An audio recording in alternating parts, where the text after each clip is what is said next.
तो गाइस जैसा कि आप सभी को पता है हमने 2021 से लेके 2022 के बीच में काफ़ी ज़्यादा जीरोज़ को डिक्रीज़ करते हुए नजर आए हैं। एक तरफ से बोले तो यहाँ पर प्राइस में इंक्रीमेंट देखने को मिला है। अगर बात करें अक्टूबर 2021 से लेके अक्टूबर 2022 तक कितनी जीरोज़ को हमने यहाँ पर अभी तक ख़त्म किया, तो चलिए उसको पूरा डिटेल से समझते हैं। सबसे पहले अगर मैं बात करूं 2021 अक्टूबर की, तो उस टाइम पे जो हमारा प्राइस था वो 1000% स्पाइक पे था, यानी एक बढ़ोतरी पे चलता हुआ नजर आ रहा था उस टाइम पीरियड के अकॉर्डिंग।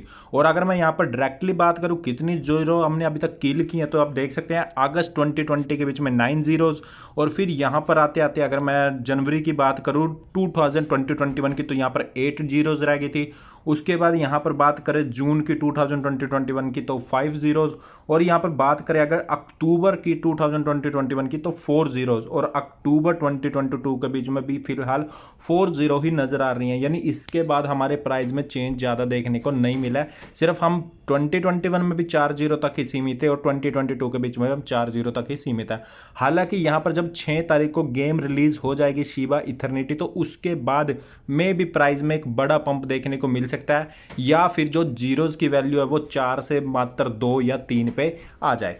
नेक्स्ट यहाँ पर बात करते हैं शिबा इनू को जो परचेजिंग कर रही है बड़ी व्हेल अकाउंट, वो शिबा इनू को होल्ड कर रहे हैं या फिर यहाँ पर सेल आउट करते हुए नजर आ रहे हैं। तो देख सकते हैं 19 घंटे पहले की रिपोर्ट है टॉप 1000 इथेरियम व्हेल की होल्डिंग की, जिसमें नंबर 1 पे शिबा इनू बना हुआ है। यानी भारी मात्रा में व्हेल अकाउंट इसको परचेज तो कर रहे हैं, लेकिन वो दूसरी तरफ इसको होल्ड कर रहे हैं, सेल आउट नहीं कर रहे हैं, क्योंकि उनको पता जो अपकमिंग प्रोजेक्ट्स हैं वो बहुत ही ज़्यादा शिबा इनू के प्राइस को पंप करने वाले हैं। जैसे 6 तारीख को जो गेम रिलीज होगी, जो मैं ऑलरेडी आपको बता चुका हूँ। उसके बाद शिबेरियम शिबा इनू की खुद की ब्लॉकचेन आएगी, उसके बाद वैली डोलेडाओ प्रोजेक्ट। तो मतलब बहुत सारे यहाँ पर न्यू प्रोजेक्ट हैं अपकमिंग, और साथ के साथ नए प्रोजेक्ट और ऐड होते चले जाएंगे।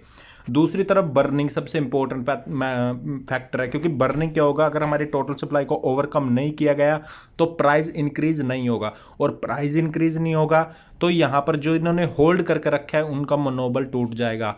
तो वो सोचेंगे भाई हमारा प्रॉफिट तो हो नहीं रहा है, तो हम सेल आउट करके निकल जाते हैं, तो बहुत ज़्यादा लॉस होने की संभावना है। तो सेम वे में जो बर्निंग प्रोसेस है वो इंपॉर्टेंट फैक्टर है, सबसे मेन फैक्टर है। अगर मैं बात करूं लास्ट 24 आवर की बर्निंग के, तो 57 मिलियन शिबा इनू टोकन्स हम बर्न कर चुके हैं 5 ट्रांजैक्शन के थ्रू। और अगर मैं बात करूं यहाँ पर, पहले मैं आपको लास्ट 7 डेज का भी डाटा दिखा देता हूं। तो लास्ट 7 डेज में आपने देखा है 563 मिलियन शिबा इनू टोकन को बर्न किया 54 ट्रांजैक्शन के थ्रू। और मैंने कल की डेट में आपको सितंबर का डाटा दिखाया था, जिसके बीच में हमने 1.7 बिलियन शिबा इनू टोकन्स को बर्न किया था। अब बात करते हैं लास्ट आवर की, यानी पास्ट आवर की हम बात करें तो पास्ट आवर के बीच में आप देख सकते हैं 10 मिलियन शिबा इनू टोकन्स को बर्न किया है 2 ट्रांजैक्शन के थ्रू। यानी यहाँ पर जो बर्निंग रेट है वो बहुत ही अच्छा खासा बढ़ता हुआ नजर आ रहा है। साथ के साथ अगर नजर डाले प्राइस के ऊपर, तो ओवरऑल मार्केट का जो प्राइस है वो लगभग माइनस में चलता हुआ नजर आ रहा है, 1.42% माइनस में। बिटकॉइन की बात करें तो बिटकॉइन पिछले एक घंटे से 0.24% गिरावट में, और पिछले 24 घंटे में 1% गिरावट में बनता हुआ नजर आ रहा है। इथेरियम की बात करें तो पिछले एक घंटे में 0.36% से, और पिछले 24 घंटे में लगभग 3% से माइनस में चलता हुआ नजर आ रहा है। शिबा इनू की बात करें तो शिबा इनू भी लगभग 2% से माइनस में चलता हुआ नजर आ रहा है। रैंक की बात करें अभी 14 रैंक स्टेबल है, शिबा इनू का लगातार बरकरार है। प्राइस ग्राफ में आपको दिखा देता हूँ, फिर बात करेंगे ट्रेडिंग वॉल्यूम के ऊपर।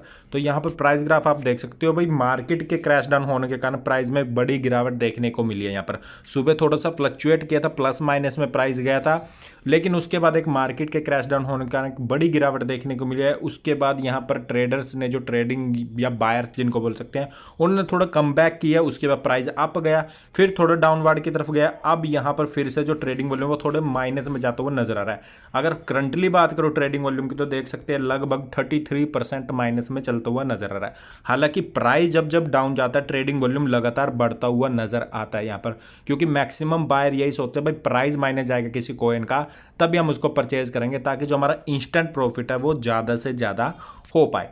होप सो ये जल्दी प्राइस रिकवर कर लेगा, मार्केट अपने आप को रिकवर कर लेगी और प्राइस भी इंक्रीज हो जाएगा। और बाकी तो वेट हमको अक्टूबर 6 किया है, जब यहाँ पर शिबा इथरनिटी गेम को रिलीज किया जाएगा वर्ल्ड वाइड। उसके बाद में भी प्राइस में बहुत ज़्यादा पंप देखने को मिल जाए। तो आपको क्या लगता है, कमेंट करके जरूर बताइए क्या प्राइस में पंप देखने को मिलेगा या नहीं मिलेगा।